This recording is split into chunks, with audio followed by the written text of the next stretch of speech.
So this is T with Kate's Crafty Closet with a nice, clean and simple holiday card for you today. So here is what we're going to be making. So let's get started. So the first thing you're going to go ahead and need is you're going to need this big old stamp. This is a Hero Art stamp that I got, Snowflake background.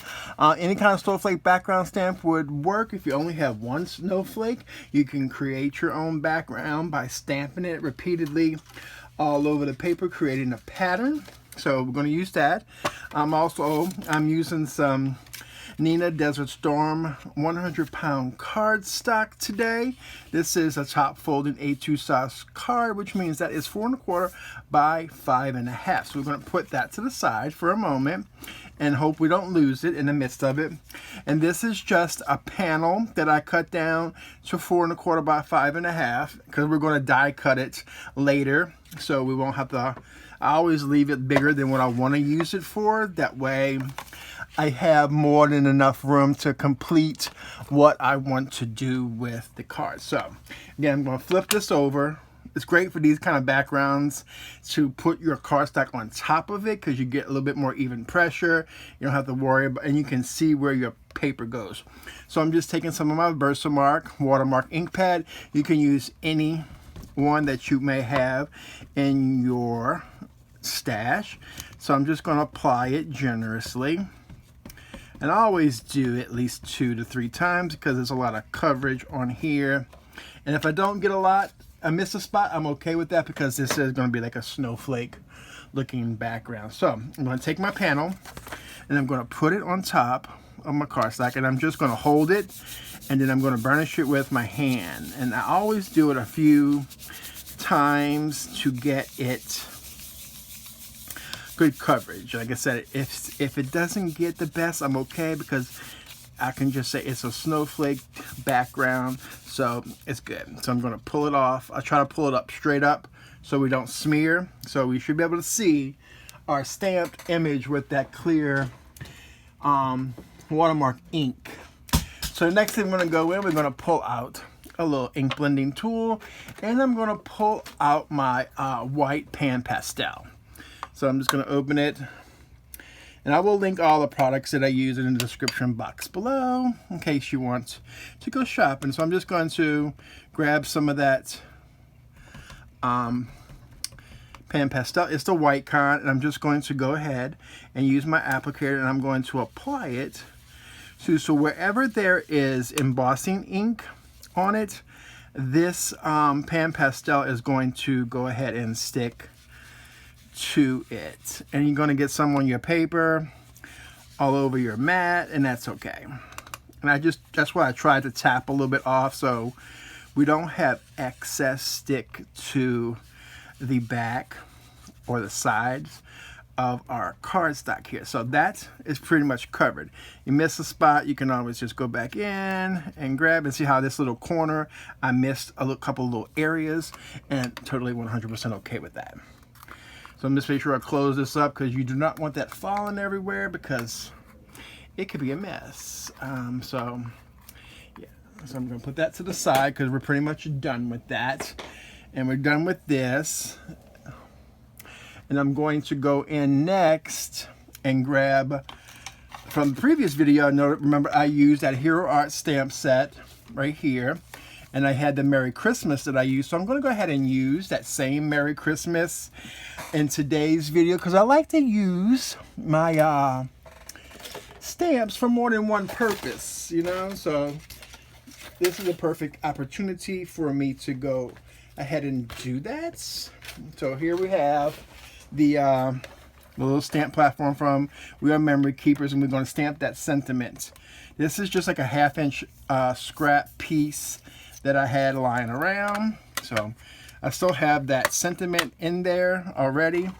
And I'm going to go in with some Distress Oxide Candied Apple.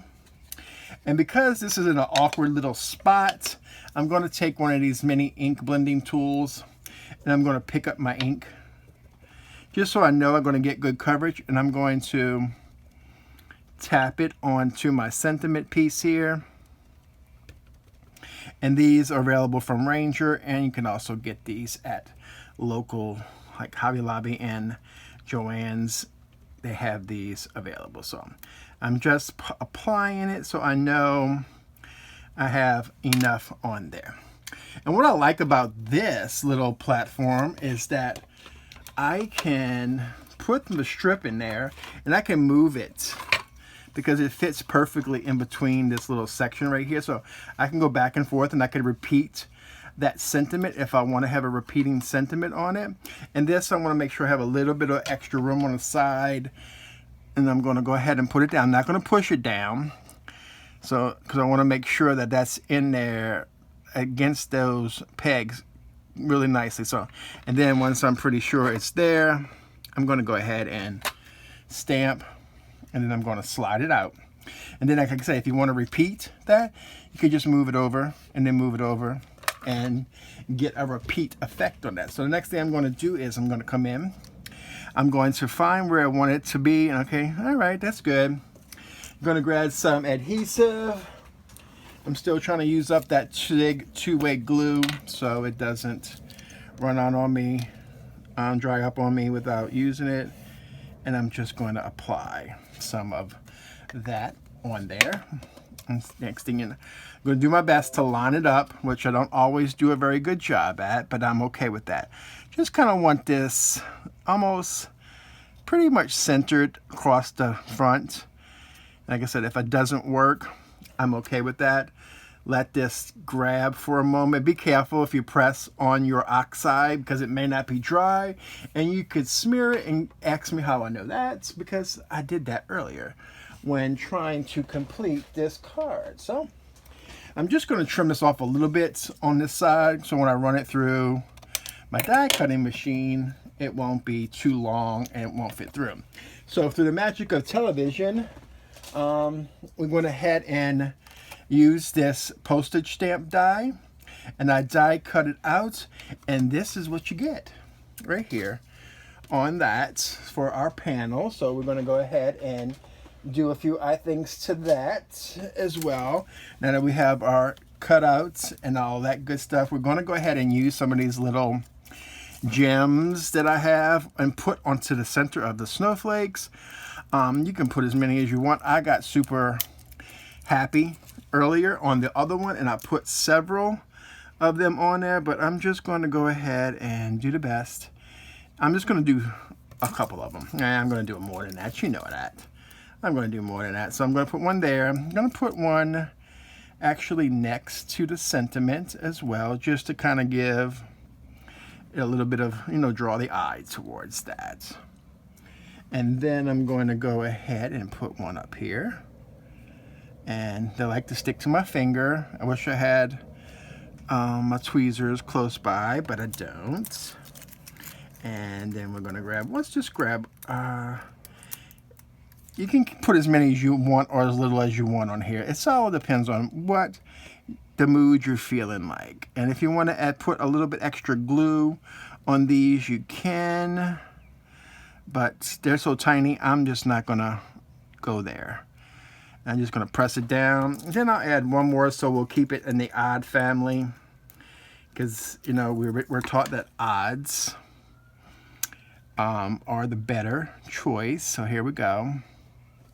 Got that. So now that we got that done, we're going to go ahead and put some foam squares on the back to give the card a little bit of dimension. I think I ended up using 6 in total onto this one.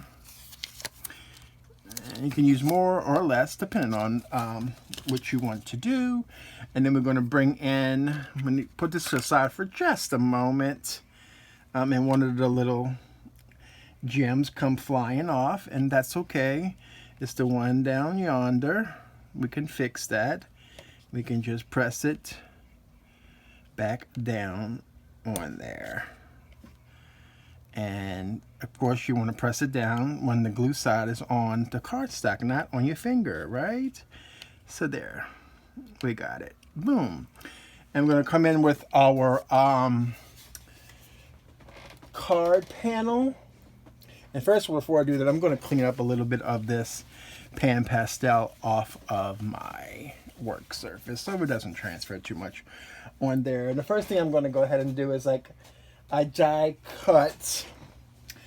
This is a stitched rectangle, scallop rectangle die from Gina Marie. And like I said, I'll link that. This is what it looks like. This is the smaller one, but the next one was a little bit bigger than that. And I'm just going to adhere this on the inside of the card so we can write a message to the recipient. And again, I'm just going to use this Zig two-way glue for now. I don't want to go too heavy on it because it may buckle. Okay, and then we're going to open up our card, and I'm going to do my best to adhere that to the center of the card. And I don't stress about lining it up so much because I'm not good at it. It's like I'm not good at it. So there we go. And then what I do is I'm going to pull off the release paper on here, and I will add a little bit of that zig on top of it, just so it adds us that little bit of extra wiggle room when we are laying it down onto our card panel. And you can use any kind of glue for that, but I'm just using what is handy. I usually use my art glitter glue because that's my go-to glue. Okay, and here we go. Now we're just going to do my best again to line it up onto the card panel, and once I'm satisfied with it, boom, boom, boom, and there you have it. We have our card complete. Now, how easy was that? Like super simple.